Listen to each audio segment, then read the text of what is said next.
Hai Sobat Sosial, selamat datang di Ana Sofiana Channel yang aktif membahas tentang bantuan sosial. Mohon bantuan like dan juga subscribe-nya ya. Jangan lupa bunyikan lonceng notifikasinya.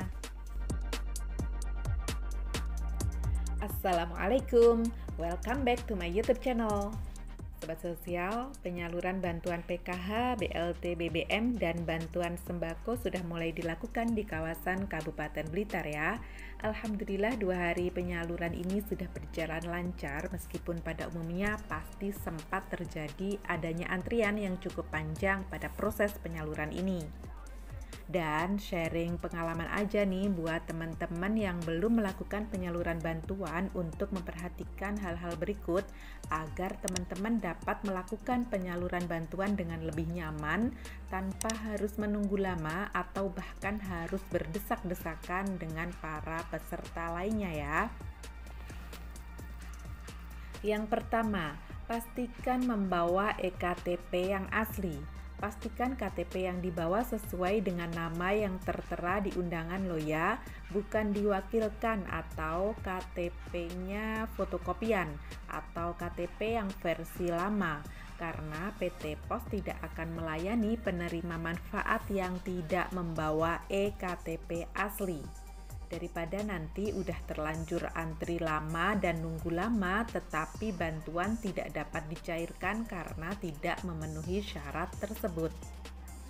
Kemudian yang kedua, jika nama yang tertera dalam undangan berhalangan hadir mungkin karena sakit, sedang pergi atau lansia yang tidak bisa diajak kemana-mana, pastikan yang mewakili datang adalah anggota keluarga yang satu kakak dengan membawa KTP aslinya yang diundang atau yang ada di undangan itu ya, KTP yang ada di undangan itu, dan juga KTP aslinya yang mengambil bantuannya. Jadi teman-teman harus membawa 2 KTP.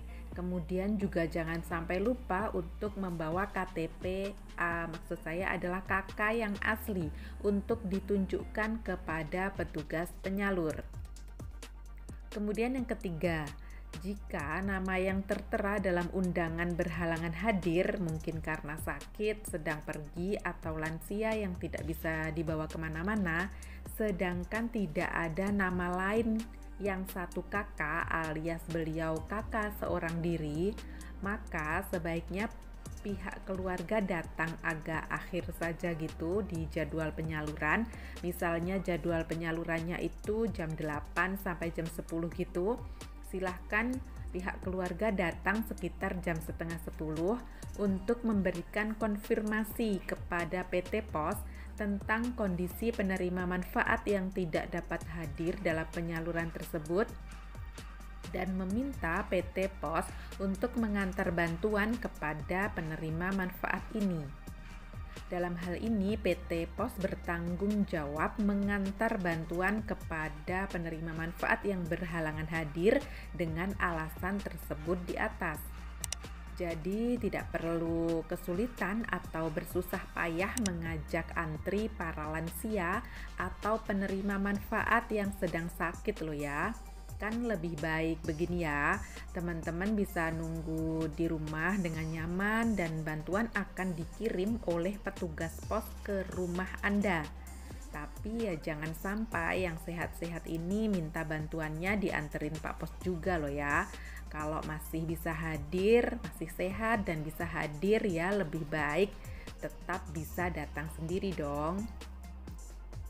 Kemudian yang keempat, kalau pada penyaluran sebelumnya PT Pos melayani perwakilan dengan melakukan foto di rumah terlebih dahulu untuk penerima manfaat yang tidak dapat hadir, maka kali ini tidak bisa ya sobat. PT Pos tegas menyatakan bahwa yang mewakili harus satu kakak. Jika tidak ada yang satu kakak, maka bantuan akan diantar ke rumah penerima manfaat tersebut. Lalu yang kelima, untuk penerima manfaat yang sudah meninggal dunia, maka dapat diwakilkan hanya kepada ahli warisnya yang ada di dalam satu kakak.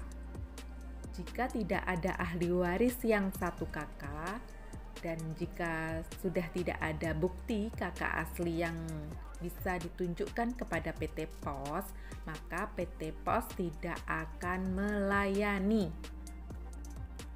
Kemudian selanjutnya, sekali lagi aku berpesan supaya teman-teman lebih baik datang tepat waktu saja ya.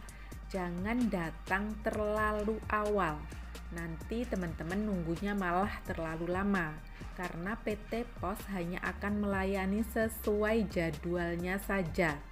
Dan PT POS akan mengurutkan undangan sesuai nomor urut yang tertera di undangan, bukan berdasarkan kedatangan. Jadi yang datang duluan belum tentu akan dilayani lebih dulu ya.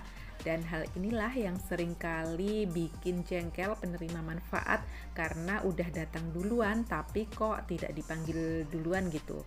Yang dipanggil malah yang datangnya belakangan. Jadi aku sarankan agar teman-teman datang tepat waktu saja. Namun juga jangan sampai terlambat loh ya. Kemudian selanjutnya, gimana nih kalau misalnya datangnya itu sudah terlambat dan petugas pos sudah tidak ada di tempat penyaluran? Nah, yang kayak gini bisa datang ke kantor pos di hari lain pada jam kerja. Tapi jangan datang ke kantor pos kalau pos pas ada pelayanan pembayaran gaji pensiunan ya, yang biasanya dilakukan pada awal bulan gitu. Jadi silahkan datang ke kantor pos dengan membawa undangan kalau pas kantor pos membuka layanan untuk umum seperti biasanya. Sementara itu sobat yang bisa aku bagi untuk kalian, mudah-mudahan bermanfaat dan sharing pengalaman ini bisa saya bagi ke teman-teman agar proses penyaluran bisa berjalan lebih kondusif. Apalagi saat ini seringkali terjadi hujan ya, sehingga cukup membatasi mobilitas kita saat penyaluran. Jika teman-teman memperhatikan arahan saya tadi, mudah-mudahan saja pada penyaluran berikutnya dapat berjalan dengan lebih lancar. Yang penting tetap tenang, siapkan segala persyaratan dari rumah dengan baik, ikuti setiap instruksi petugas penyalur dengan seksama. Insya Allah proses penyaluran akan berlangsung dengan lebih baik dan lancar. Terima kasih. Mohon bantuan like, komen, share, dan subscribe-nya ya, agar aku lebih bersemangat lagi untuk berbagi info tentang bantuan sosial buat teman-teman semuanya. Wassalamualaikum warahmatullahi wabarakatuh.